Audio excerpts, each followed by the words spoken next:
So first of all, let's have a quick look at week 9 photographs, just a recap really, a reminder that on the 16th of July you can come join us at the National Army Museum where we were talking more about the Vickers machine gun, the Machine Gun Corps, to commemorate that 100th anniversary of the disbandment, and see some of these postcards in person, blown up, and some of the equipment and everything at the MGC.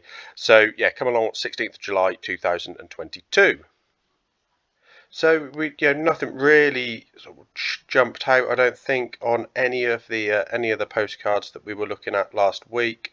So yeah, nothing really to shout about. Uh, just a recap, really, a quick recap. A reminder that that's quite a great pose, and perhaps a reminder that this one wasn't a. It doesn't appear to be Machine Gun Corps. Well, it isn't a Machine Gun Corps photo, but it is a reminder that the machine guns were handed back to infantry battalions and cavalry regiments in 2022, and this is one of those interwar period infantry battalions with its machine guns. So this photo is another studio photo, and we can see that we've got an individual with his Machine Gun Corps cap badge, a very stiff crown on his service dress cap, collar badges on the dress there, and the large buttons that are possibly, can't really tell, doesn't give us any more detail, but possibly MGC regimental buttons. We can see a few medal ribbons as well, and I would hesitate to say that that is a military medal.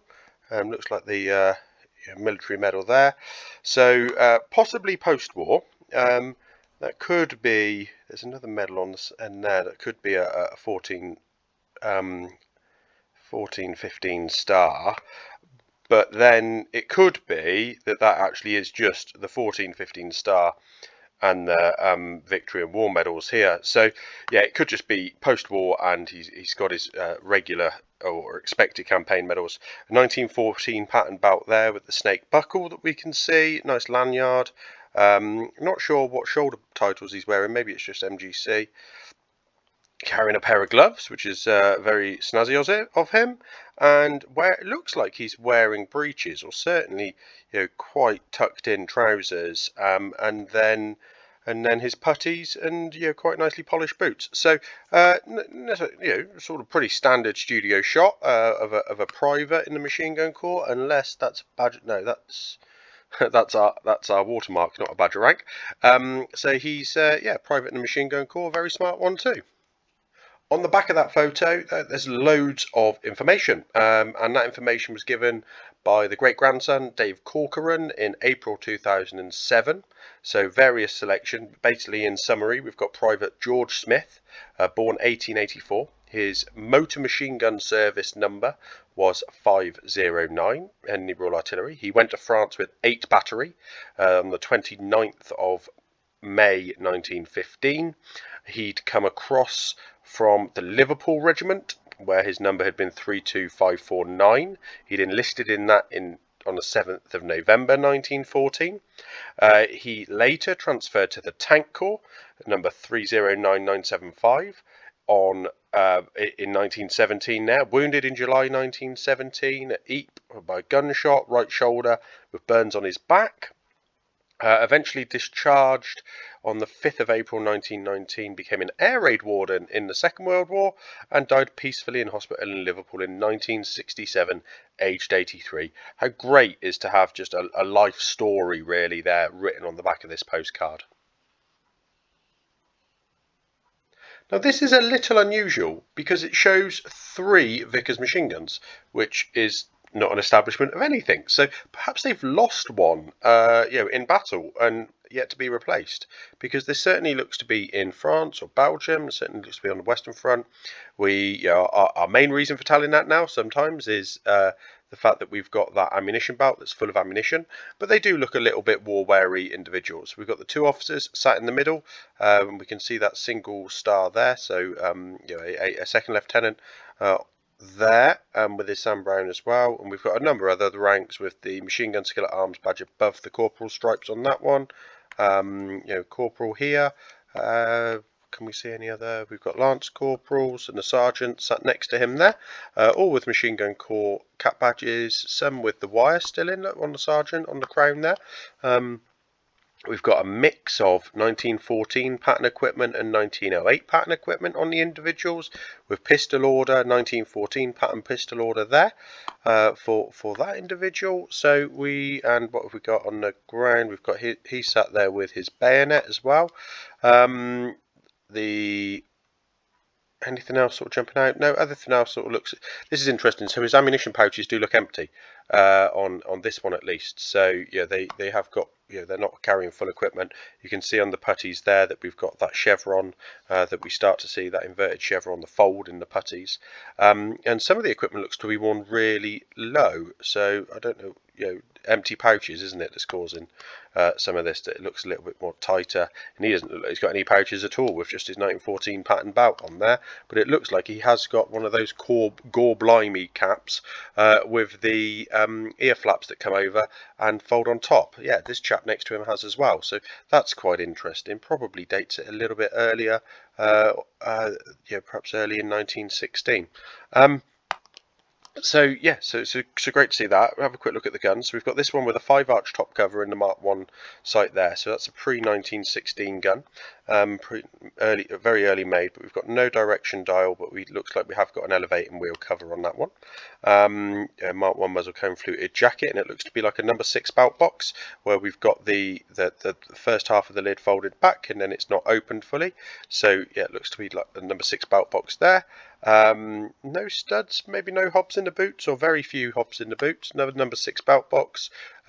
Another early looking gun, but we can't see the top cover. You can just see the cane of the officer sat there as well, which is quite nice.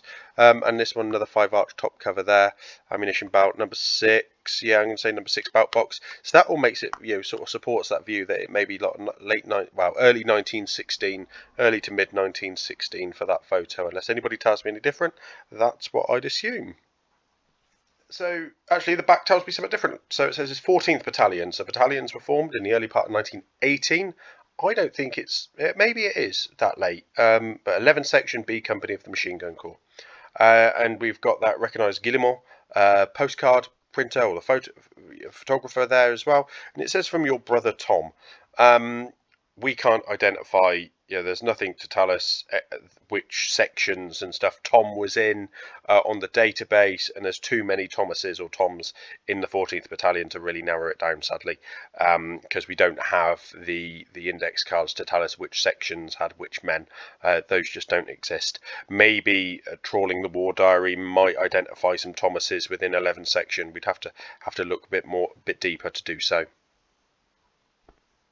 Another studio shot with a fake balustrade and this sort of painted background. It looks might have been reused because there's a fence or something in the back there, or maybe that's part of the whole garden scene.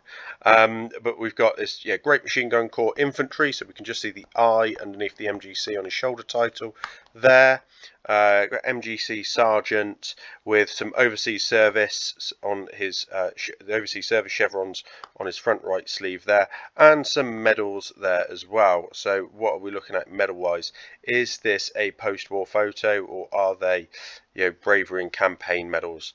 I can't tell black and white images very well, the colours on these, so that could be we've got a military medal perhaps there, something in front of it, and then maybe war and service, so war and victory. So maybe that this is a post-war photo, but we don't really see the MGCI being worn too much post-war. So certainly late on in the war, for sure.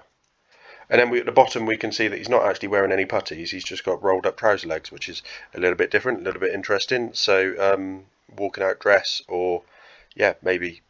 Not really sure why that is, but certainly a bit different to look at again.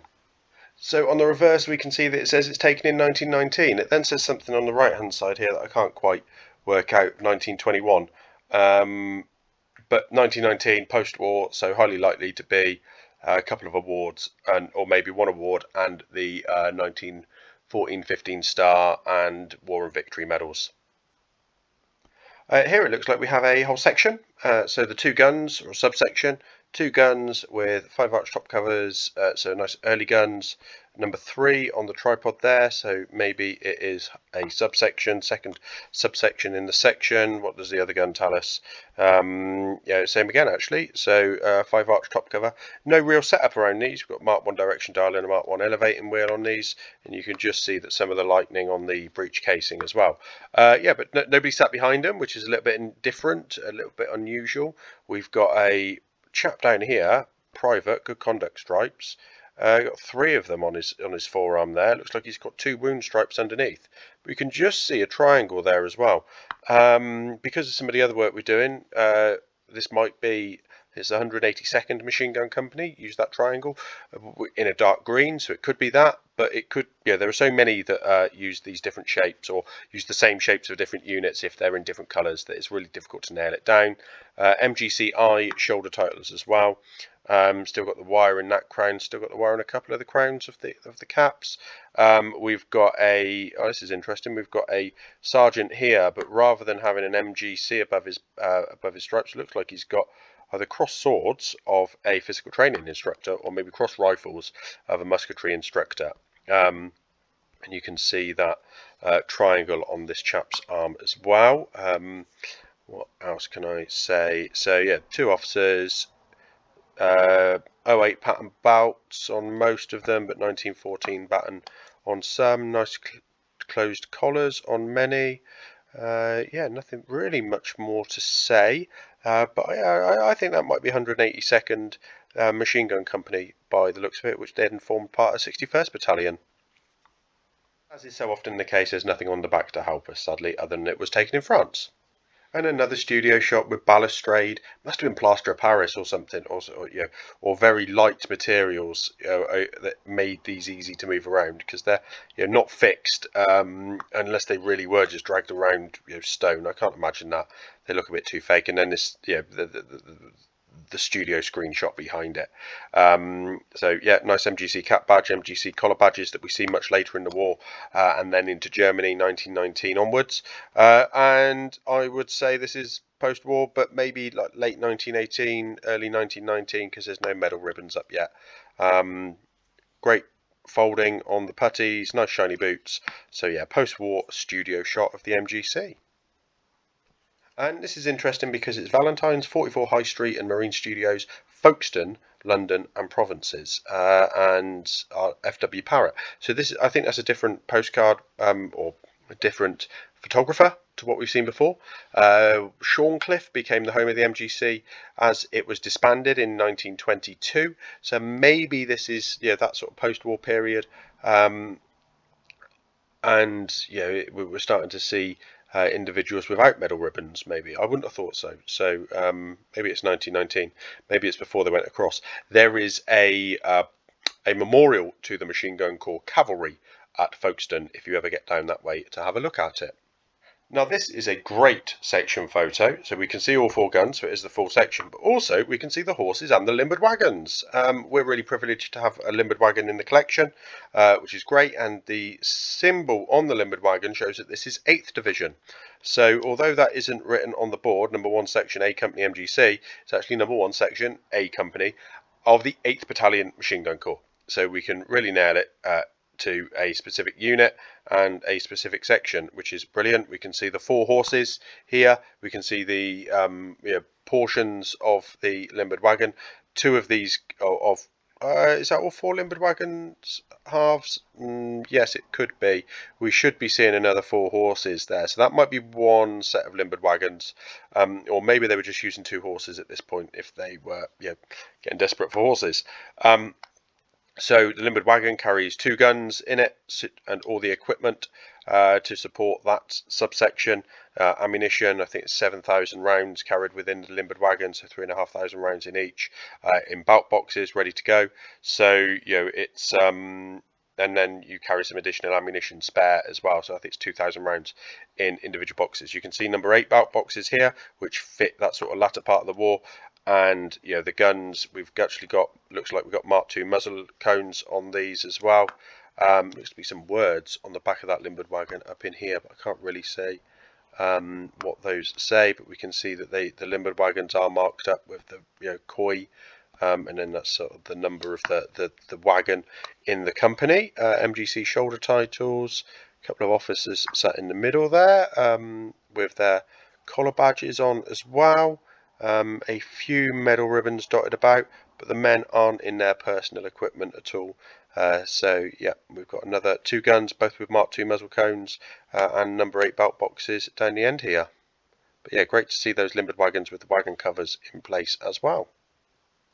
This photo actually appeared in Stephen Chambers' book, British Uniforms and Equipment of the British Army, 1914 to 1918, which is an absolutely brilliant reference book. So there's nothing on the back other than to remind us that it is actually 8th Division. So yeah, brilliant to see. Whilst at first glance this seems to be just another studio shot with that sort of bit of balustrade there, but actually we can see that it is a we haven't seen this in the postcards before, but it's a saddler.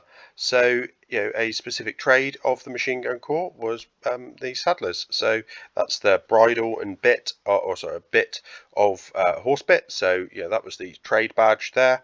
No other rank or indication, but yeah, a saddler of the Machine Gun Corps. So quite different. He's got a swagger stick, 1914 pattern, bout, and his putties and everything there. So. Yeah, nice to see that actually. Something a bit different rather than just the machine gunners that we normally see. So that's a company level appointment. On the back it says Saddler, AJJ, so we don't know who that is. Machine Gun Corps, February 1917. So it's nice to put a date on it. Location looks to be in the UK because we've got a Grantham postcard photographer address there as well, Simpson and Son, but no other information to tell us who it is, sadly. Thank you for watching. Please remember to like and share the video and subscribe to the channel. Please support us on Patreon if you're able to, and let us know of anything you'd like to see in the future. I look forward to hearing from you.